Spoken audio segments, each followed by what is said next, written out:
I am Colleen Cunningham, the Women in Church and Society Regional Coordinator for the Lutheran Church in South Africa. I wish to give you my dissertation on the petition of Give Us Our Daily Bread. I am going to reflect upon the third question, which is, how could the church provide the daily bread in our own context? I am doing this by sharing a life story of one of our first home-based caregivers trained with funding obtained by Luxa in 2004. As an ode to her memory, I wish to retain her identity and will use a pseudonym by which to identify her. In 2004, Abby heeded the call of her leadership in the local Maniano, the Women's Fellowship, and enrolled herself to be trained as a home-based caregiver. This was indeed a proud day in her life, as her basic level of education ended at grade 9, and she has been a housewife for the whole life. The course schedule was completed over a 12-week period, which included patient care, pastoral care, counseling, as well as basic Bible study methodology, equipping the carers holistically to deal with the HIV and AIDS pandemic. Over the years, Abby grew in stature not only in her church, but also in a community which she so diligently served as a carer. She was eventually also offered a job at the Department of Health, and this ensured that she then could augment her salary with 800 Rand per month. This augmented her self-esteem, independence, and morale to no end. Abby was married and was the proud mother of 3 children, and she managed to ensure, under very difficult circumstances, that they were all educated. The son obtained a BCom degree, and her 2 daughters are teachers. You see, Abby has been in an abusive marriage with an alcoholic husband for more than 2/3 of her life. According to Abby, on a Friday and Saturday evening, whether it was winter or summer, she had to vacate her home with the children and sleep in a broken car in her backyard for fear of their lives. In the latter years, though, of his life, when his physical strength was fading, he found great delight in forcing himself upon her and thus further dehumanizing her sexually. Abby died last week at the age of 58. And in our last conversation with her, I asked her what diagnosis I should give to her children if they should ever have any more questions. She replied very emphatically, "I died from lung cancer. Please tell my children it is lung cancer." I asked her if it was not the right time to be honest with him and disclose her status, and her reply was, "I am dying and I will be buried. Please do not bury my children with me." The reason for sharing Abby's story with you is that she's a classic example to what women are experiencing within our region in Southern Africa.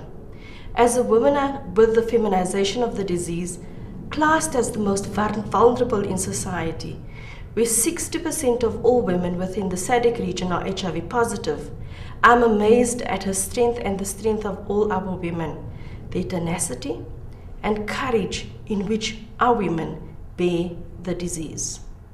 Abby has spent 2/3 of her life experiencing the worst forms of domestic violence, as well as being sexually assaulted and raped in a marital bed.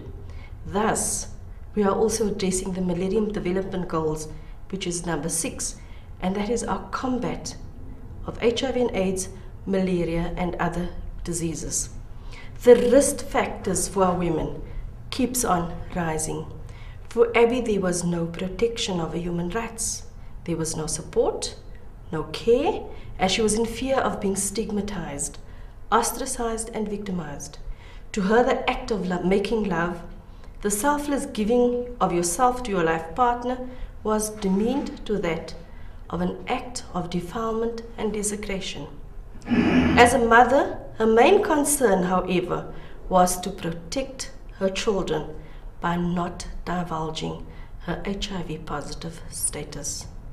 Treatment came too late for her. And as her husband left her when her status was discovered, could she afford treatment as a single parent? Abby's story is unfortunately not an isolated story. It is the story of the voiceless women in our region. The petition in the Lord's Prayer and our theme for our assembly, give us today our daily prayer. Thus, give us today our daily bread, seems rather dismal under these circumstances. I would like to, however, contextualize our daily bread.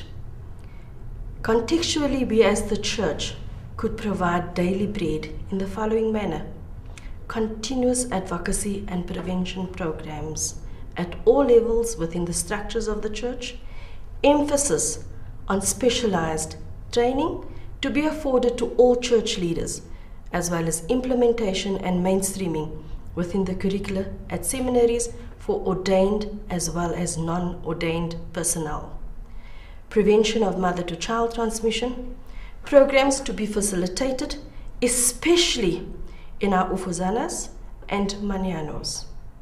Access to voluntary counseling and testing at health institutions, as well as facilitated venues such as workshops, seminars, or council meetings. Gender-based violence and the protection of human rights to be addressed during sermons, talks, workshops.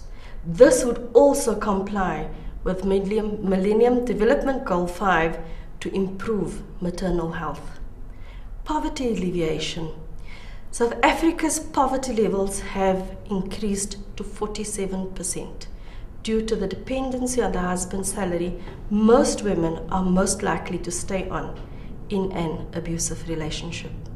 To save our children from starving, in order to combat this, we need to ensure that all women should be equipped with the required skills to be able to sustain themselves as well as the children.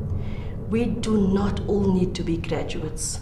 Skills such as wire crafts, beading, sewing, knitting, gardening can all be taught to enhance the quality of life and ensuring self-sustainability.